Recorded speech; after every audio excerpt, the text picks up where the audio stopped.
Այն մասին, թե ինչպես Ներսես հայրապետի մահից հետո Պապ թագավորը նախանձից շարժված տապալեց այն բոլոր կարգուկանոնը, որ սահմանել էր Ներսեսն իր կենդանության ժամանակ։ Հայոց Պապ թագավորը թեև սպանեց հայոց աշխարհի Ներսես հայրապետին, բայց նրա մահով չհանգստացավ, այլ ջանում էր խանգարել ու ոչնչացնել ուղղության այն բոլոր կարգերը, որ Ներսես հայրապետը սահմանել էր եկեղեցում, եւ սկսեց նախանձով վարվել նրա նախապես դրված կանոնների հետ։ Հայտնապես հրաման տվեց ավերել որբանոցներն ու այրիների ապաստանները, որ շինել էր Սուրբ Ներսեսը զանազան գավառներում։ Ավերել տվեց կուսանոցները զանազան գավառներում ու ավաններում, որ նույն Սուրբ Ներսեսն էր շինել ու պարիսպներով ամրացնել առևանգումից զգույշ պահպանության համար։ Որովհետև երանելի Ներսեսն իր կենդանության ժամանակ շինել էր այս կուսանոցները բոլոր գավառներում, որպեսզի բոլոր հավատավոր կույսերն այնտեղ ժողովվեն, պահեցողությամբ ու աղոթքով զբաղվեն։ Պապ թագավորը հրամայում էր այս կուսանոցներն ավերել, իսկ հավատավոր կույսերին հրամայում էր մատնել պիղծ խառնակության։ Դարձյալ նույն Ներսես հայրապետը հիվանդանոցներ էր հիմնել բոլոր կողմերում։ Սահմանել էր նրանց համար ուտեստ ու դարման և հավատարիմ մարդիկ էր նշանակել հիվանդանոցներին ու աղքատներին որպես տեսուչ։ Հանձնել էր այնպիսի մարդկանց, որոնք Աստծո երկյուղն ունեին և Քրիստոսի գալստյան ու հավիտենական դատաստանին էին սպասում։ Թագավորն այս վերակացուներին դուրս էր անում իրենց պաշտոններից և հրամայում էր հիմնարկությունները ավերել ու ոչնչացնել։ Նա չքավորների և աղքատների վրա նշանակված տեսուչ վերակացուներին հալածում էր և իր իշխանության տակ եղած բոլոր աշխարհին հրաման էր տալիս. աղքատները թող դուրս գան և մուրան, ոչ ոք չհամարձակվի այնտեղ նրանց որևէ բան տանել, թող նրանք շրջեն, խնդրեն, աղաչեն, գուցե թե մի ողորմություն ստանան։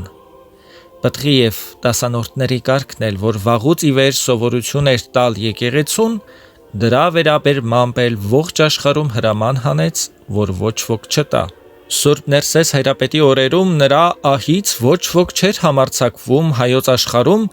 մեկի կնոջը խլել և թողնել իր կնոջը, որ առել էր քողով և հարսանիքի պսակով ու օրհնությամբ, և ուրիշ կին առնել չէր համարձակվում։ Սուրբ Ներսեսի օրերում, եթե հանկարծ մեկը մեռնում էր, ոչ ոք չէր համարձակվում եկեղեցու կանոնից դուրս անհուսությամբ մեռելի վրա լալ, կոծ ու սուգ անել, ողբեր ասել մեռելի վրա, այլ լոկ արտասուքով, պատշաճ սաղմոսներով և օրհնություններով, կանթեղներով ու վառված մոմերով հուղարկավորում էին մեռելին։ Իսկ Սուրբ Ներսեսի մահից հետո ամեն մարդ թագավորից հրաման ստացավ համարձակորեն թողնել իրենց կանանց։ Կար մարդ, որ 10 կին էր փոխում և առհասարակ բոլորն անօրինության մեջ ընկան։ Դարձյալ Սուրբ Ներսեսի մահից հետո, երբ մեռելներին ողբում էին, փողերով,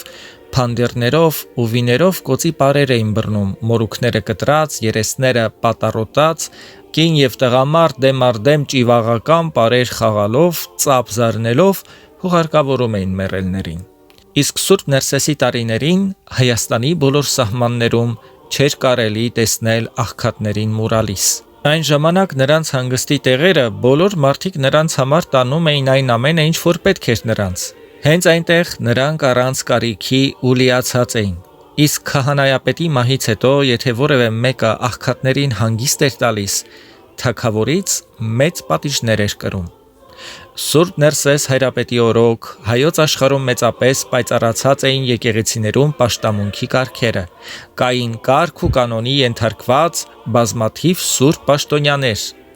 Նրա ժամանակ սուրբ վկաների հիշատակները Հայաստանի բոլոր տեղերում միշտ կատարվում էին պայծառությամբ, ժողովրդի մեծ բազմության ներկայությամբ։ Հայր եպիսկոպոսների պատիվը Հայաստանի բոլոր գավառներում բարձր էր ըստ նրանց արժանավորության։ Վանականների կարգերը շեն ու անշեն տեղերում առհասարակ ծաղկած էին։ Այս ամենը նրա մահից հետո ապականվեց ու փչացավ։ Սուրբ Ներսես հայրապետի քահանայապետության ժամանակ Հայաստանի բոլոր գավառներում, շներում ու գյուղերում քահանայապետի հրամանով շինված էին օտարանոցներ ու հիվանդանոցներ, և հայոց աշխարհի բոլոր մարդիկ ողորմածությամբ սնունդ էին մատակարարում, հիշելով աղքատներին, նեղված տառապածներին, օտարներին, հարստահարվածներին, օտար երկրում և օտարի տանն ապրողներին, անցորդ հյուրերին։ Նրանց վրա Սուրբ Ներսեսը բարեպաշտ վերակացուներ էր նշանակել։ Իսկ նրա մահից հետո Պապ Թագավորն այս ամենը ավերեց, եկեղեցու պատիվն անարգեց։ Ներսես հայրապետի սահմանած շատ կարգերն ու բարեկարգությունները տապալեց ու մոռացության մատնեց։ Նրա այս աշխարհից գնալուց հետո շատ մարդիկ դարձան նախկին կառապաշտությանը։ Հայաստանի շատ տեղերում կուռքեր կանգնեցրին Պապ Թագավորի թողտվությամբ, որովհետև չկար մեկը, որ հանդիմաներ,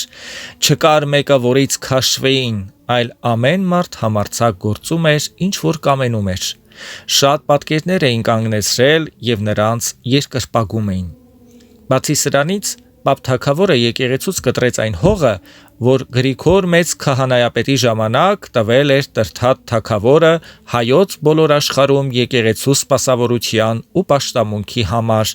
քանզի 7 հողից 5-ը կտրում էր հօգուտ արքունիքի և միայն 2 հող էր թողնում։ Եվ հողերի հաշվով ամեն մի գյուղում 2 պաշտոնյա էր թողնում, մի երեց և մի սարկավակ, իսկ մյուսներին, այսինքն երեցների ու սարկավակների եղբայրներին ու որդիներին, իր հպատակությանն էր ենթարկում։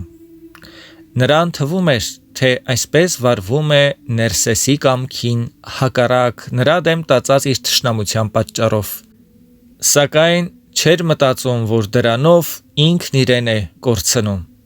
Եվ այս ժամանակ ողջ Հայաստան աշխարհում նվազում էին եկեղեցու պաշտամունքի և սպասավորության կարգերը։ Փավստոս Բուզանդ, Հայոց պատմություն։